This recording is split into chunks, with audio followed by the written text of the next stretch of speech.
Hi guys, Brand here, and welcome to my thoughts video on the 7.6.0 PTB coming with the unknown Sable, all the perks, and a wonderful map to come with that, and a lot of killer changes. Some are great, some are kind of scary. So let's go ahead and get into it without further ado. First off, I'm going to be talking about Sable and their perks. They come with a new kind of perk called Invocation, which is a special little seance kind of thing you do in the basement that can be sped up with your teammates or left to kind of be taking a bajillion years if you try to do it by yourself. The big one that came out with this is Invocation Weaving Spiders, which adds 15 charges to every gen. It is a trade-off, though, of 120 seconds of seance in the basement, which can be sped up if you do it in a group by 50% each. The trade-off for this is you become injured and broken for the rest of the trial, so essentially you just gain no mither out of nowhere. But this perk has been kind of like forecasted by a lot of like DVD social media personalities to be extremely OP and kind of like the end of all things good in Dead by Daylight. In general, we've been kind of moving away from gen progression and gen slowdown as perks in Dead by Daylight, which is a good thing. The Grim Embrace rework is gen blocking, so it's not even like really the same thing. It's kind of just like a timeout more than anything. And I think it's good that Behavior kind of generally understands that the whole gen rush versus gen slowdown thing has been something we've all been exhausted by.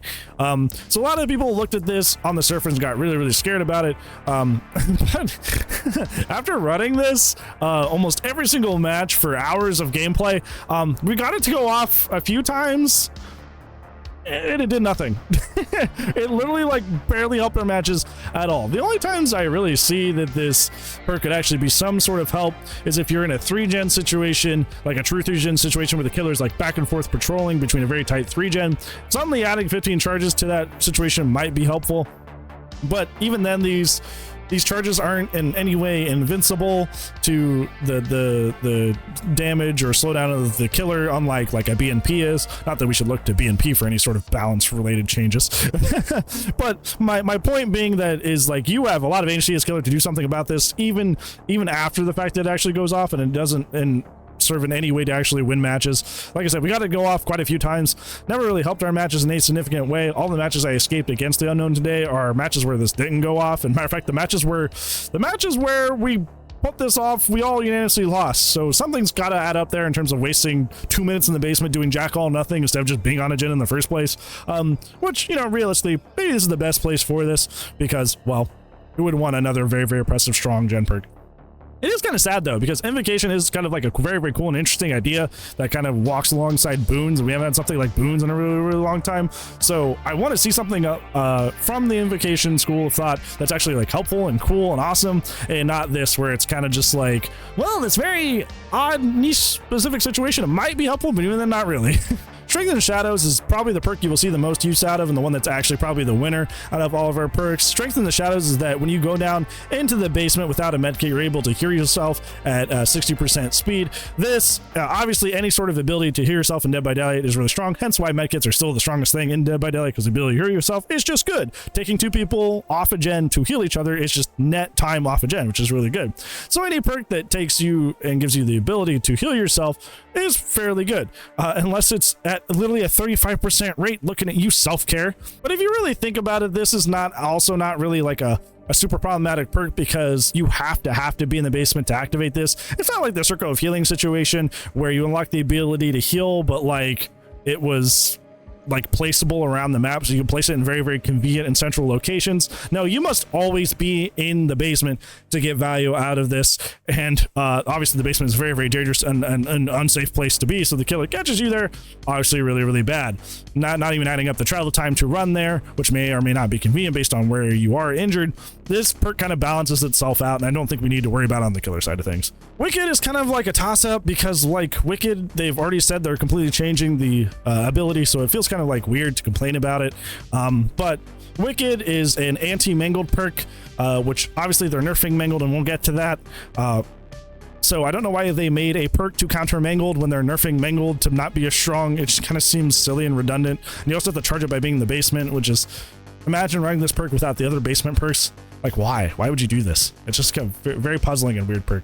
All right, so let's go ahead and talk about the unknown, which is the big brand new killer, the very analog horror ARG looking guy, which is, I actually found him very, very fun.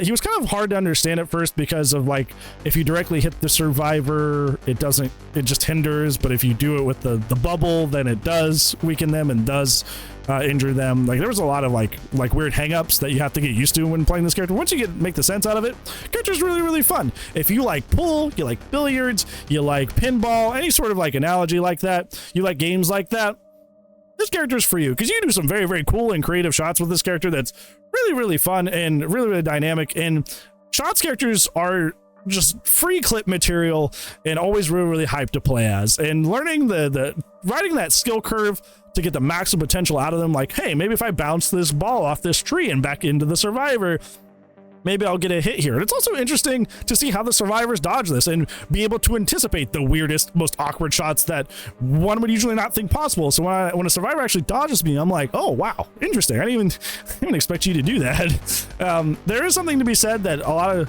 content creators are saying he's fairly weak, and mostly that it seems to be boiling down to the fact that he kind of has that nemesis problem where you have to infect first. It's weakening is what they call it, but you have to weaken them first and give them a status effect before you can do damage. So that obviously is kind of an inherent time sink. But I think the anti-chase ability that you have with the creativeness of how many different ways you can hit the survivor with the goop attack, what is the actual name of this? The UVX. What is a UVX? That sounds like a postal service. Yeah, the UVX dropped my package off yesterday. Thank you. Yeah, there's a lot of creativity to this this power, and I think that the players that get really, really good with him will be immensely good, but the people that just don't want to put in that effort, yeah, he will be bad for you. Well, I don't know. If you don't want to put in the effort, you don't want to put in the effort. But if you do, I guarantee this character will not only be fun, but actually fairly good for you. This character also has a hallucination mechanic to them, which is not really truly a hallucination mechanic in terms of like actually what a real life definition of a hallucination. Why can't I say that word? Hallucination is. This is actually kind of like these portable teleport spots that drop down kind of against your will. They kind of just build up over time, and you kind of just think about the bar filling up on the sides of your screen, and you go, maybe I should put this here, but you don't have like the ability to like stop that bar or hold the bar. So the hallucinations kind of just drop themselves everywhere, and you can teleport to them later. The good thing about them though is that unlike a lot of other characters where they teleport to something, you pop out of these things literally immediately. So you ever been in that situation where you want to use your teleport mid-chase as Dredge outside of your Nightfall, or as Freddy, and you try to cut him off mid-chase with your teleport, but obviously the survivor reacts? I did not think with this killer. If you teleport to one of your hallucinations, you can immediately M1. You can come out of that thing like a bat out of hell and just put somebody down. It was actually kind of frustrating. It was actually one of those things I actually found kind of annoying about facing this character on the survivor side, was the fact that he basically does have no cooldown coming out of the hallucination, and he can't just M1 you. So if you're in that situation where there's a hallucination in the middle of your loop, either you run into him and you die, or you run into the hallucination and you die. You just hoped that you spotted it earlier and you took care of it, or one of your teammates took care of it before you got to that loop. Otherwise, you're just host. So I guess there's a TLDR to this. Make sure you're taking care of your hallucinations and getting rid of them, because they will win chases for free if you leave them up. In terms of the perks, their perks are nothing really to write home about. The first perk is Unbound. It's another vault perk akin to like Superior Anatomy. This one is if somebody is injured for 30 seconds, you gain 5% haste after you vault through a window. Once again, this is kind of just like another gimmicky vault perk. You probably won't see it any more than you've already seen Superior Anatomy. There's probably going to be some really, really funny builds with like Myers and Xenomorph, where like they already have inherent vault potential. So you're going to be like 0.0 seconds vault build, and you're going to see that a lot. But other than that, this perk's not going to be problematic or even that helpful, especially with the fact that it has the requirement to injure and vault for 30 seconds after that. I would much rather have this have a cooldown, but then again, that makes it a little bit too close to Superior Anatomy, so maybe that's why they didn't do that. But still, I don't like the prerequisite to this. Unforeseen is a very, very funny perk, because they essentially took the perk from Pyramid Head, the Pyramid Head Teachable Trail of Torment, and they made it good. Yeah, I'm not kidding. They literally took Trail Torment and made a better version of Trail Torment and made it its own perk. And I don't know how they didn't think about Trail Torment when they were making this, because they just literally made a better version of the perk. So what happens with this is when you kick a gen, your Terius transfers to that gen, making you undetectable. So it's like Dark Devotion, except towards a gen area instead of a survivor. So you just get the effects that Trail Torment gives you, but now your false Terius is on a gen, so you get an extra effect. It's literally just Trail Torment with extra steps. I don't know if they plan to buff Trail Torment, but they probably should if they're just going to have the better version of this perk coming out as a teachable. I don't know. Very interesting that they went this route with this. Undone is probably the perk that might actually get some sort of use, but even then it's still incredibly niche. For every skill check that is missed that's on a repair or healing progress bar, you get 3 tokens up to 30, and that transfers 1-to-1 to a percentile of damage on a kick on a gen. So, you know, if you got 6 tokens, you kick a gen, now you do an extra 6% instead of just the 5%. Like, I use this perk a lot today, and this only ever got up to 6. Like, this only ever went up to 6, which honestly, in my organic matches where I'm out there just facing normal survivors, 6% is not a lot of extra damage to do to a gen, especially on a kick. Why would you ever run this and not pop? Why would you ever run this over something else? Like even like Eruption. I feel like even Eruption does this job better. Like, I don't know what this perk does besides play well in tandem with other kick perks that are already better. Unless you have a gimmick build that's like, I'm gonna run Nowhere to Hide, pop Eruption, and then this perk, yeah, I can see that. But on its own, it's like, I'd say even in tandem with another kick perk, it's still not that impressive. Only an extra 6%. Like, I know if like for some reason you're running like a skill check build like Doctor or something, I can see this being fairly annoying, or on Wesker for that example. Like, I can see this becoming annoying in like a skill check build. But like on its own, like, I don't know, even in tandem with other kick perks, it's just kind of like, it's not very flexible. I think that's what I'm going to say. That's what I'm going to settle on. It's not very flexible. So I'm not going to see this being run very much, I don't think.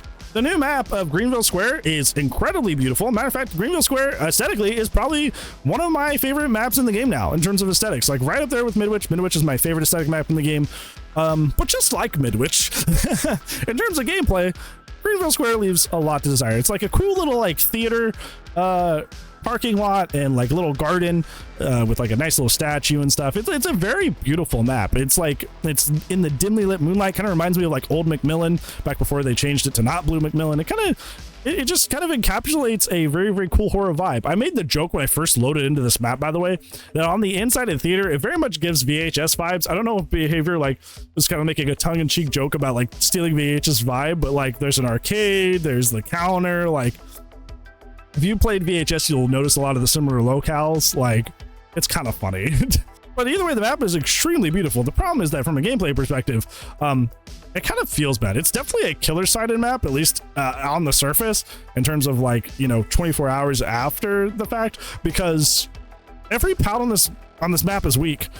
Like there are so many pallets on this map, which would make you think, oh gosh, outdoor Gideon. But like, realistically, all these pallets can be circumvented even by M1 killers. Like, it doesn't matter if there's a bajillion pallets, they all essentially kind of serve as traps, because like if you get stuck there and you try to loop them, even the simplest mind game, you get the M1. So you don't even need to be really running like an M2 killer to like play well on this map. Like, most of these pallets are useless. So I don't know. I wish there was like more in the way of like general tiles. I wish they would take out some of the path, because like it's essentially bajillion path tiles the map. That's what it is. Like, path pallets are supposed to be used, hence their name, as a pathway to a formal jungle gym. That's like what their game function is for. That's why they're called path pallets, because you use them to path to the next thing that's actually more helpful. But most of the map is just made up of path pallets that lead into other path pallets. They don't lead in anything more helpful. They just path into another useless pallet, which is just kind of like, I wish they would take out a little bit of the path pallets and replace them with like 1 or 2 more jungle gyms, and that would be fine. And then the map would be perfect. Like, it can still be killer side. I'm still cool with that. I just don't think, hey, just take the L because all the pallets are useless is like fun gameplay from the survivor side. In terms of the Mangled update, I think it's completely useless and completely unnecessary. I don't think that Mangled was ever a serious problem that was plaguing the meta of Dead by Daylight. It's fairly good, and it's pretty great.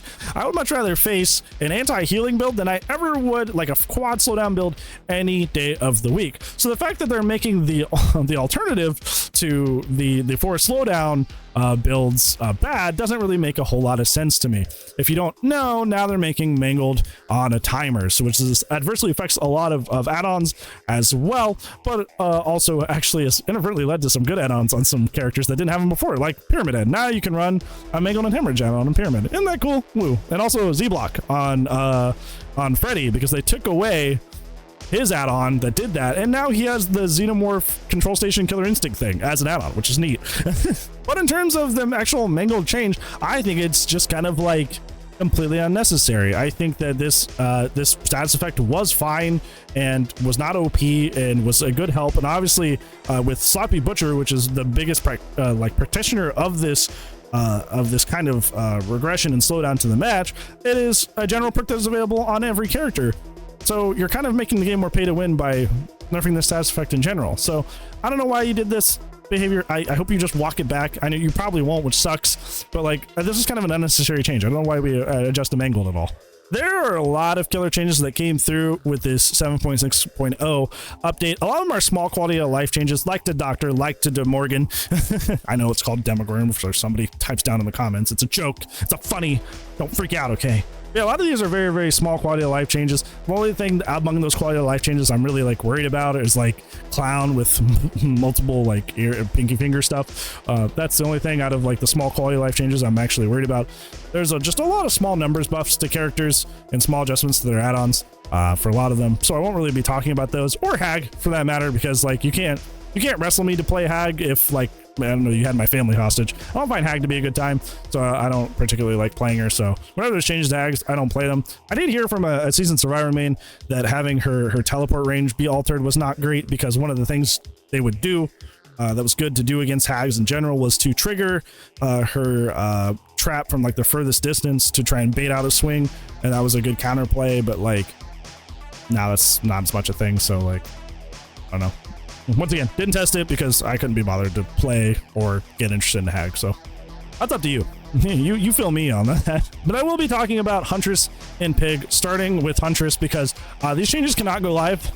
They just can't. This character is absurdly oppressive. I got a hit at a pallet faster than I would at the Xenomorph. And that's like my whole power as my character, is to hit people over pallets with the tail attack. That's like what I do. I hit people through windows and pallets as the Xenomorph. With Babushka Roseroot, I was hitting people over pallets quicker than the Xenomorph. And that is in addition to having the ability to hit anybody within eyesight on the screen. That's the balancing factor. That's how that works with characters like Deathslinger and Xenomorph. Their attack may be quicker, but their range is limited. That is the trade-off. Now Huntress just is faster than both these characters and can hit anybody on the map that she has eyes on. I was always one of those people that when people said, why would I ever play Deathslinger or Xenomorph over Huntress, I was like, okay, well, there's obviously a lot of reasons you would, because they're snappier, they're quicker. Obviously, they're 115 versus Xenomorph's 115. One of them is 115 versus 110. Deathslinger is very, very good at harpooning people before they even reach something on the map and reeling them away and pulling them into dead zones. Like, there's a lot of reasons to play these characters over Huntress. Now that is no longer the case. Now after these changes, if these changes go live, yeah, I do 100% agree with you. There is actually no reason to play Deathslinger or Xenomorph over Huntress. Huntress is just like top 5 character in the game. You just gotta deal with it now. So I really hope that they don't go through with this, because like she was already A tier. She was already top 10 characters in the game. Why did you need to buff her? She was already really, really good. Like, I don't understand this. Such a bizarre decision.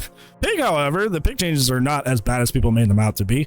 I still think that the head trap change, making the head trap timer not as good, was like not a good decision. I don't know why it needed that. I understand the idea that like they were kind of worried about buffing the ambush to be better overall, that the ambush in tandem with like the pigs that like to play mean and force head pops, like that wouldn't play well together, so they went ahead and nerfed the head trap time.